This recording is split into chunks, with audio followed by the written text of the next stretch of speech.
যদি বিজয়ী না হয় তাহলে কিন্তু দেশে আকাশে আবার সেই কালো মেঘের ছোঁয়া আসতে পারে এবং দেশ এবং দেশের মানুষ কিন্তু আবার বিভ্রান্তির মধ্যে পড়তে পারে এবং দেশের উন্নয়নের চাকা আবার প্রতিষ্ঠিত হতে পারে।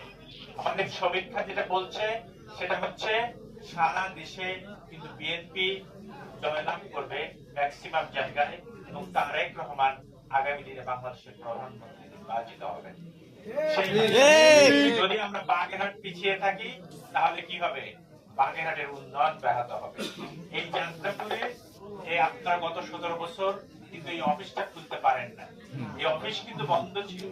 আপনারা আওয়ামী দুঃশাসনে যে যে দুঃশাসনের মধ্যে ছিলেন, সেই দুঃশাসন কিন্তু আমাদের জাতীয়তাবাদী দলের মানুষরা ভাইয়েরা কিন্তু তার ব্যবসা বাণিজ্য করতে পারে নাই, এলাকা থেকে পালিয়ে সেইখানের একটা উত্তরণের সময় এখন আমাদের আছে।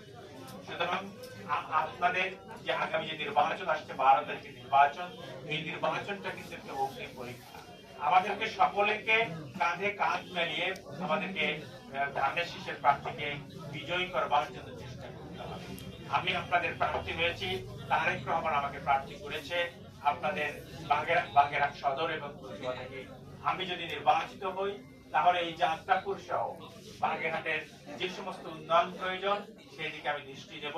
এই যাত্রাপুর বাজারের উন্নয়ন সহ এই এলাকা থেকে চাঁদা সন্ত্রাস যা কিছু আছে মাদক চিরতরে দূর করা হবে। কাউকে আর দোকান দিতে গেলে কন্ট্রাক্টারি করতে গেলে কাউকে আর চাঁদা দিতে হবে না। এগুলো সবকে আমরা ইনশাআল্লাহ নির্মূল করে এখানে একটা সুন্দর সমাজ গড়বার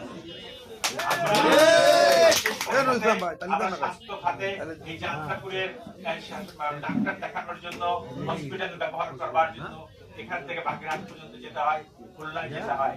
এটা তো আমার মামার বাড়ি বাসাল্লাহ খাওয়া বলেছেন যে আমি ছোটবেলায় কিন্তু দেখেছি যে এখানে কাউন্সিলের প্রতি দাতব্য চিকিৎসালয় ছিল, সেটা হয়তো সেই অবস্থায় পড়ে আছে। আমি যদি নির্বাচিত হই তাহলে এটাকে মিনি হাসপাতাল করা যায় কিনা আপনাদের সাথে আরো কথা হবে। আমি এখানে আরো বহুবার আসবো, এখানে আপনাদের সাথে মত বিনিময় করবো। কিন্তু আপনাদের কাছে অনুরোধ থাকবে ঘরে ঘরে গিয়ে আপনারা ধানের শীষের কথা বলেন, আপনার তারেক জিয়ার কথা বলেন, বেগম জিয়ার কথা বলেন। কারণ বেগম জিয়া, তারেক রহমান এবং ধানের শীষ যদি বিজয়ী না হয় তাহলে কিন্তু আমাদের কঠিন সংকটে পড়তে হবে। আর একটা কথা বলি, সেটা হচ্ছে যে আমাকে নমিনেশন দেওয়ার পরপরই আমি আমাদের প্রিয় নেতা জনাব বাগেরহাট জেলা বিএনপির সাবেক সভাপতি বর্তমান সমন্বয়ক জনাব এম.এস. সালাম সাহেবের সাথে দেখা করে কথা বলেছি। উনি বলেছেন সর্বোত্তম সহযোগিতা করবেন। উনি সর্বোত্তম সহযোগিতা করবেন। উনি আমাদের অঞ্চলে দীর্ঘদিন ধরে কাজ করছেন। উনি জেলা বিএনপির দীর্ঘ সময় সভাপতি ছিলেন, পরবর্তীতে সমন্বয়কের দায়িত্ব পালন করছেন। তাছাড়া আমি জেলা বিএনপির সুযোগ্য আহ্বায়ক জনাব এটিএম আকরামের সাথে দফায় দফায় কথা বলেছি। গতকালকে ঢাকায় ওনার বাসায় নিয়ে ওনার সাথে কথা বলেছি।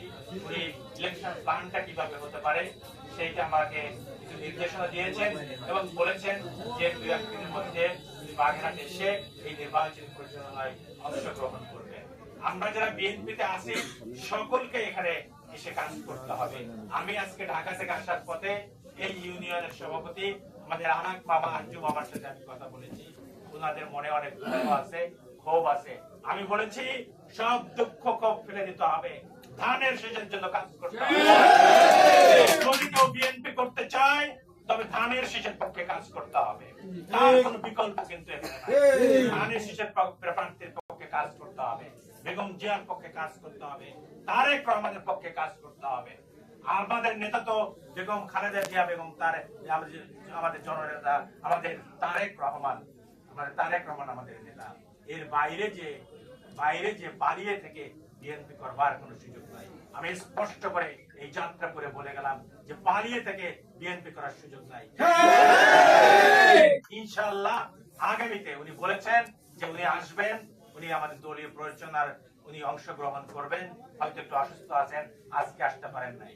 আমি বলবো এই কমিটি, যাত্রাপুরের কমিটি, ইউনিয়ন কমিটিতে যারা আছে অনতি বিলম্বে আমি আহ্বান করব, আমি অনুরোধ করব আমরা সকলে মিলে ধানের শীষকে জয়যুক্ত করবার জন্য আমরা যা যা ব্যবস্থা সবকিছু গ্রহণ করব। আমাদের লক্ষ্য থাকবে বাগেরহাট সদর এবং কচুয়ায় ধানের শীষে আমাদেরকে বিপুল ভোটে বিজয়ী করে তারেক রহমানকে উপহার দিতে হবে এবং খালেদা জিয়াকে উপহার দিতে হবে এবং এই যাত্রাপুরের উন্নয়ন এবং বাগেরহাটের উন্নয়নের জন্য আমাদেরকে শরীক হতে হবে। ইনশাআল্লাহ আগামীতে দেখা হবে। সবাইকে শুভকামনা জানিয়ে শুভ রাত্রি জানিয়ে আজকে বিদায় দিচ্ছি।